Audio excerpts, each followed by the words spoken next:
बिहनिया संध्या में आपका स्वागत है। कांग्रेस नेता राहुल गांधी ने कल राजा और तोते की कहानी सुनाते हुए देश के प्रधानमंत्री नरेंद्र मोदी और गौतम अडानी को घेरने की कोशिश की। इस कोशिश में वे शायद यह भूल गए कि दरअसल यह कहानी राजा के तोते में जान की नहीं है। यह कहानी उस दुष्ट जादूगर की है जिसकी जान तोते में होती है। तो क्या देश इसी तरह के खेल में चल रहा है? क्या सचमुच इस देश में गौतम अडानी के बगैर कोई पत्ता भी नहीं हिलता है? क्या प्याज के बढ़ते दाम, दाल के बढ़ते दाम, चीनी के बढ़ते दाम या 70 साल में पहली बार आटा, गुड़, मुरमुरे पर लगने वाला टैक्स भी अडानी की वजह से हो रहा है? क्या बिजली बिल की कीमत भी अडानी की वजह से बढ़ रही है? यह सवाल हम इसलिए उठा रहे हैं क्योंकि इस दौर में सारा मामला, चाहे महुआ मोइत्रा का भी मामला हो या राहुल गांधी की संसद की सदस्यता खत्म होने का मामला हो या संजय सिंह की गिरफ्तारी का मामला हो, सब कुछ अडानी में जाकर सिमटने लगा है। तब सवाल यह है कि आने वाले दिनों में क्या भारतीय जनता पार्टी की समूची राजनीति भी अडानी के इशारे पर चलेगी? सवाल आप कई सारे उठा सकते हैं, लेकिन इस दौर में सवाल उठाने का इसलिए मतलब नहीं है क्योंकि अडानी पर जिस तरीके के आरोप लगे हैं, यदि वैसे आरोप किसी दूसरे उद्योगपति पर लगे तो अब तक वह जेल के सलाखों के पीछे होता, लेकिन गौतम अडानी के खिलाफ एक मुकदमा भी दर्ज नहीं हो रहा है।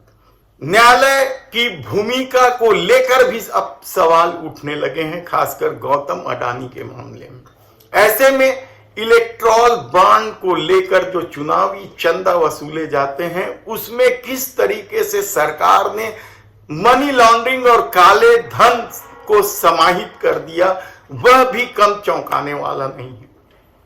इलेक्टोरल बॉन्ड में मनी लॉन्ड्रिंग या काला धन को लेकर आरबीआई भी कभी आपत्ति दर्ज कर चुका था, तो कभी चुनाव आयोग की भी आपत्ति रही है और सुप्रीम कोर्ट की भी आपत्ति रही है।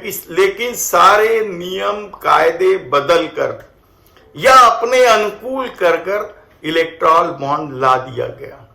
मामला अभी कोर्ट में चल रहा है। नए नए तरीके से खुलासे हो रहे हैं कि किस तरीके से जो सरकार अपनी पहली कैबिनेट में काला धन को लेकर एसआईटी गठन करने का दावा करती है या गठन करती है, वह सरकार किस तरीके से इलेक्टोरल बॉन्ड में काले धन को समाहित करते चले जा रही है। लेकिन हम आज बात करेंगे 5 राज्यों में होने वाले विधानसभा चुनाव को लेकर, उसके सर्वे को लेकर नहीं, क्योंकि सर्वे में तो साफ तौर पर कह दिया गया है कि भारतीय जनता पार्टी की स्थिति बेहद खराब है। और भारतीय जनता पार्टी ने कह दिया है कि 5 राज्यों में जो चुनाव होंगे वो मोदी के चेहरे के आसरे होंगे, भले ही पितृ संगठन आरएसएस ने कह दिया हो कि मोदी का चेहरा चुनाव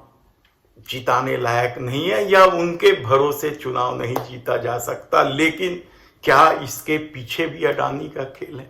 और अब जब धीरे धीरे हालत बीजेपी की पतली होते जा रही है, सत्ता हाथ से खिसकते चली जा रही है, तो क्षत्रपों को बढ़ावा दिया जा रहा है, वह भी अडानी के इशारे पर। अचानक राजस्थान में वसुंधरा राजे सिंधिया और जेपी नड्डा के पोस्टर लगने लग गए, यानी मोदी के चेहरे गायब हो गए। मध्य प्रदेश में भी शिवराज सिंह की पूछ परख बढ़ गई और जो दूसरे नेता थे, जो मुख्यमंत्री के दावेदार माने जा रहे थे या जिन्हें लाया जा रहा था सामने, चाहे नरेंद्र सिंह तोमर हो, कैलाश विजयवर्गीय हो, फग्गन सिंह कुलस्ते हो, ज्योतिरादित्य सिंधिया हो, सब किनारे कर दिए गए और राम मंदिर के पोस्टर के आसरे मध्य प्रदेश जीतने की कोशिश हो रही है। तो छत्तीसगढ़ में क्या हो रहा है? छत्तीसगढ़ में एक प्रभारी हुआ करती थी पुरेंदेश्वरी, उन्होंने तो रमन सिंह की लंका लगा दी थी और रमन सिंह क्या कुछ नहीं बोल रहे थे या गिड़गिड़ा रहे थे, लेकिन परिस्थितियां बदल गई। अब छत्तीसगढ़ में भी ना तो मोदी के भरोसे चुनाव हो रहा है और ना ही प्रदेश अध्यक्ष अरुण साव को ही महत्व दिया जा रहा है। जिस तरीके का खेल हुआ है, अचानक जो रमन सिंह किनारे किए जा रहे थे, अचानक उन्हें कमान सौंप दिया गया है। यह सवाल, अचानक रमन सिंह ताकतवर हो गए। क्यों? क्या अरुण साव पर भरोसा नहीं रह गया, या अरुण साव इसलिए किनारे कर दिए गए क्योंकि वे पिछड़े वर्ग के नेता हैं और बीजेपी की पिछड़े वर्ग की राजनीति में कोई और चेहरा शिवराज सिंह के अलावा उभरे जो उन्हें आंख दिखाने की कोशिश करे।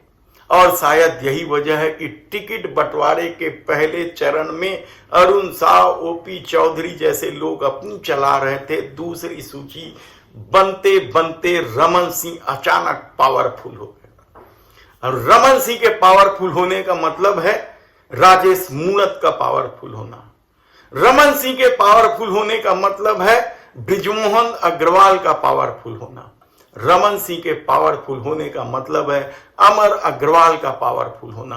तो क्या अरुण साव और उसकी पूरी लॉबी किनारे कर दी गई है और रमन सिंह के आश्रय या रमन, बृजमोहन, मूणत, अमर अग्रवाल के आश्रय फिर भारतीय जनता पार्टी की कमान चली गई है?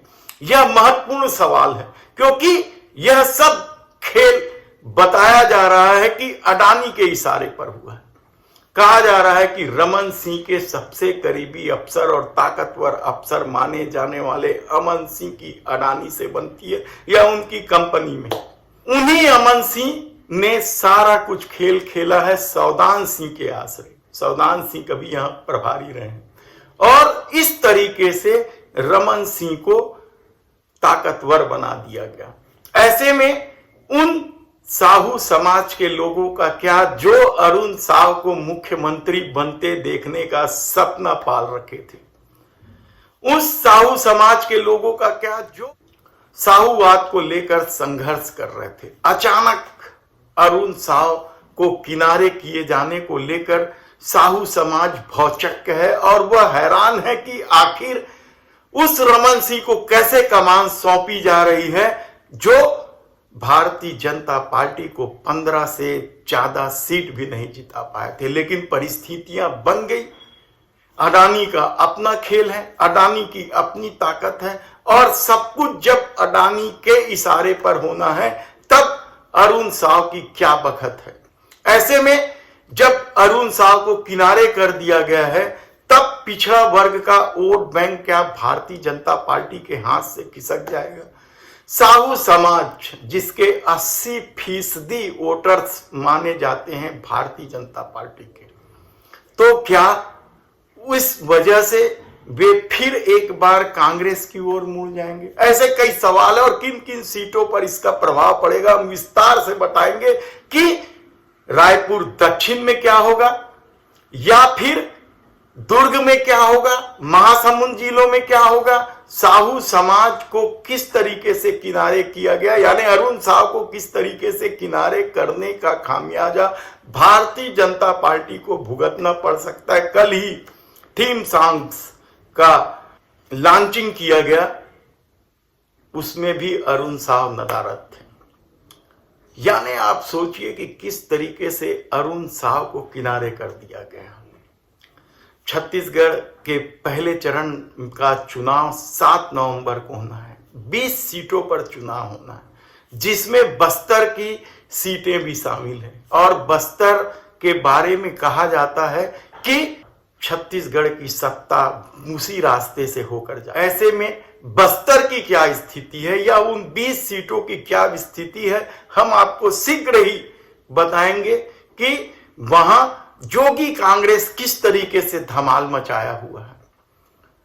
सर्व आदिवासी समाज ने जो पार्टी बनाई है हमर छत्तीसगढ़ राज्य, उसका क्या खेल है और भारतीय जनता पार्टी पिछले चुनाव में जब पूरे 20 में से केवल 1 सीट जीत पाई थी, इस बार अपना प्रदर्शन किस तरीके से अच्छा कर रही है, या फिर कांग्रेस किस तरीके से मजबूती के साथ वहां खड़ी है और जोगी कांग्रेस और सर्व आदिवासी समाज या आम आदमी पार्टी किस तरीके से भारतीय जनता पार्टी का खेल बिगाड़ रही है या कांग्रेस का भी खेल बिगाड़ रही है। हम विस्तार से आपको सब चीज बताते रहेंगे।